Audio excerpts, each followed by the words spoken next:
Hello Foursomes, how you doing? Novabug here, and it's Friday Foursome time, why not indeed? This is the June edition, hopefully.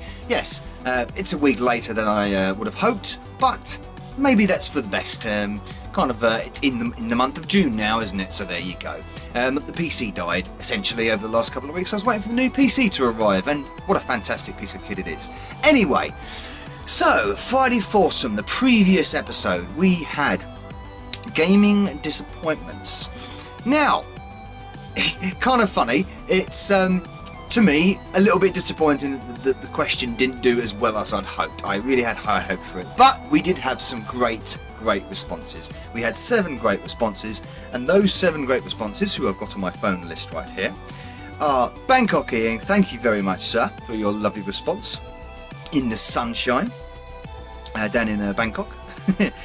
Down the rabbit hole, last month's previous winner. He enters another into the Friday Foursome. Thank you very much. As does the Retro Reclaimer. He's back in as well. As does the Crow Continuum. Thank you very much, sir. And does Wee Bob makes a return to the Foursome. I think he did a few videos before in the old version of the show. Big G from SA is back as well, and the premiere debut entry from the Advocate Penier, the Lieutenant Penier, one of my Bug Army Patreons. Thank you very much, sir, for your lovely short and sweet response, which was all of them very, very enjoyable to hear, and hear your thoughts on your personal gaming disappointments. But I've got to pick a winner, and combined with the votes that you got on Facebook, and combined with my personal opinion and affinity to the video, I'm going to go with Wee Bob. Thank you very much, mate. That was I love the fact that you talk about the Turtles game, the arcade game, obviously not marrying up with the original home computer versions, the Amstrad and the Spectrum in particular that you talk about. That one really resonated with me because I actually kind of felt that at the time as well. The arcade wasn't the one we got at home, but then later on, of course, we did get the arcade version at home as well, and it was good. And he put a couple of modern games in there as well. I'm not familiar with those modern games myself. Certainly one of them I wasn't. But I love the way you picked 2 retro and sort of like more modern stuff as well. So congratulations, sir. Wee Bob, you are the Friday Foursome, your top Foursomer, as it were. So we are going to go to the next episode. Now, we're watching the next episode. What am I talking about? This is something that's been I've been thinking about for a while, and I kind of just wanted to put the question out there, but not in a sort of generic way. We always have the same question asked for video responses, but I'm going to make a little twist on it. So this is to do with video games soundtracks. Now often you'll get asked what is your favourite soundtrack from a game, past, present or future, whatever, but I'm not going to ask that. I'm going to specifically focus in on a particular track from a particular game, and that track has not only got to be memorable and really one of your favourites, but also one that invokes memories, one that picks you up and takes you right back to the moment when you first played that game. One that maybe doesn't even do that. One that maybe gives you the idea of a bit of nostalgia. It has that sort of, it has all the right tonal points. It has all the arrangements that make you go, oh, and little hairs stand up on end. Audio can be very evocative. It can be a very stimulating emotion. That and smell, they say, but games don't smell that much. Well, GX4000 cartridges do actually have a particular smell, but hey, let's not diverge there. I'm going right on a tangent there. So you got soundtracks, and then you've got particular tracks of those soundtracks. What I want you to do, and I'm guessing that there's loads you can pick from there. You don't have to pick a top or anything, just 4 of your favourites, and give us a little anecdote about each one. So 4 soundtracks from particular games. It could be from the same game, it could be 4 tracks from the same game, it could be. It's up to you. But then particular tracks on them particular stages, what are your favourites, and what are they the most evocative to you, the most memorable, the ones that really tug at your emotions, the ones that really make your ears prick up and make your mind go crazy. So I'm gonna sort of wrap it up and say favourite gaming tracks, man, probably it's something along those lines. I haven't come up with the title of the show yet, but that was the kind of idea I was going for. But yeah, I'm sure you get what I mean. Favourite top 4, no, not top 4, just 4. Well, it's got to be 4, isn't it? Foursome. 4 most evocative gaming tracks. I think I'll call it that. Yeah. Anyway, I'm going to start with mine, and the first one will be from Super Castlevania 4, and it is the Clock Tower stage. This is the version of this track. This track has been used in many different Castlevania games. It originally came out in I think on Castlevania 2. And it's called Bloody Tears, and it's by Kenichi Matsubara, I want to say. Matsubara. Kenichi something, anyway. And it's rearranged by a couple of other chaps for the Super Castlevania version, and it's just got that real techno electronica feel to it, that version of it as well. And it's just an absolutely banging track, and it's something that really hypes up the emotion as you're playing the game. And the Clock Tower part in Super Castlevania 4 is really quite tricky, it's quite difficult, and it's something that really gets you hyped up to play the game and really focus on the game, and it's an excellent sort of accompaniment to that part of the game. I think in the earlier games, it's actually earlier on in the game sequence. It's quite late on in Super Castlevania 4, but it was an excellent little track, very digitally, very keyboardy, acidy kind of sound as well. My second pick is from a game which is a Sega game which is quite famous, and it's one of those things where you hear it in the arcades and it just stuck with me. Every time you hear it, it sticks with you in the arcade when someone is playing that game. It's from the first level, and a lot of the time they'll put a very memorable, very catchy sort of earworm of a track in the first stage. And that's exactly what they do with Golden Axe, and it's called Wilderness. And everybody has probably heard this track, everybody. But it's still to this day, when I hear that first bar, that first sort of like part of the Wilderness, or Wilderness should I say, from Golden Axe, it's just wow. That really sort of takes you right back to the arcade days. It does for me anyway. It just shoots me back into when I was a kid in the arcades and playing Golden Axe, going down to swimming baths and playing Golden Axe as well.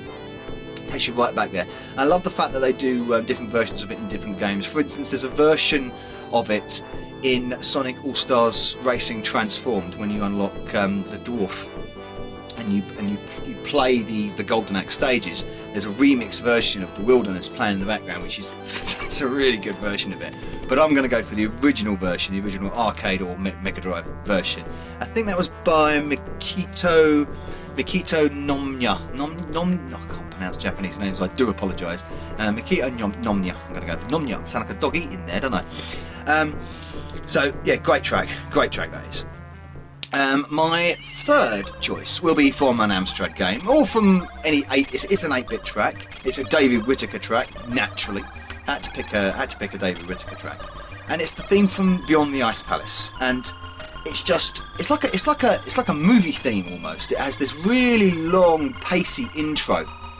It goes along with the intro for the game, and then it finally kicks in with this absolutely amazing riff, which loops and loops. And it's just, that is really, really catchy. You end up humming it all the time. Dun, dun, dun, dun, dun, dun, dun, dun, dun. It's like, I can't do it. I sound like a twat. But that is a real catchy kind of hook. It just sticks in your mind, and it always stuck in my mind. And I thought the music to that was so good. And it's doing something on the AY chip that I think is really, really clever, and it's making it sound like a proper digital orchestra. And I love it. It's great work. It's just really, really good work, and it's good use of the different tonal ranges that you can get out of the AY chip on the Amstrad. I think it's the same music on the ST and the Spectrum as well, of course. So it's a great piece of music, that. And my final pick will be from a modern game. Now I could choose. Really, there's so many tracks I could choose from this series of games to get me back to that day. The sound of the sort of like the tech synth kind of feel to it, a housey tech synth. But it's from Streets of Rage 4. I know it's just come out, I know. But there's one track on it which it sounds like it could have been made 20 years ago in the 90s. You know, it really could have. Obviously it's produced far better with modern technology, but it's something that's taken its cues and lifted them out of the 90s and the 80s and plonked them on a 2020 game. And that is the track Rising Up It's by Olivier de Riviere, I believe, which is one of them. He was one of the main composers for the music arrangement of Streets of Rage 4, and it's on the Y Tower stage, and it's a two-part track. It's like the first part is kind of very blip hoppy, sort of like a glitch hoppy kind of sound. Certainly very techno-y, very housey, very jumpy. But the second part of it, when you enter the lift section of the Y Tower, is that it goes into this really deep bass, and it's got some excellent drum hits coming into it, excellent like synth drum hits. But what really gets it going is that sort of synth line that's in the background of it. It sounds like you could overlay it on Airwolf or Knight Rider or something like that. It's got a real synthwave sound to that main riff of it, and it's just it's goosebumping. It's like you've heard it before, but when I first heard it, I thought, that is great. I've heard that before. I haven't heard it before. It's new, but it just feels like it. And when you get a piece of music that makes you feel like you've heard it before, but is brand new, that's a trick that I think plays off quite cleverly in the old mind there. But yeah, it's a great track. It's a really, really good track. And to be honest, the entire soundtrack for Streets of Rage 4, and to be honest, the entire Streets of Rage series, as you know, is pretty excellent. So there you go. Those are my 4 most evocative soundtracks, gaming soundtracks. My most evocative gaming soundtracks, gaming tracks, not soundtracks. That's the whole thing. Most evocative gaming tracks. I will get that right. I want to hear yours. I'm sure you've got loads to choose from. You don't have to give me a top 4. Just give me 4 that you particularly like and the reasons why you like them.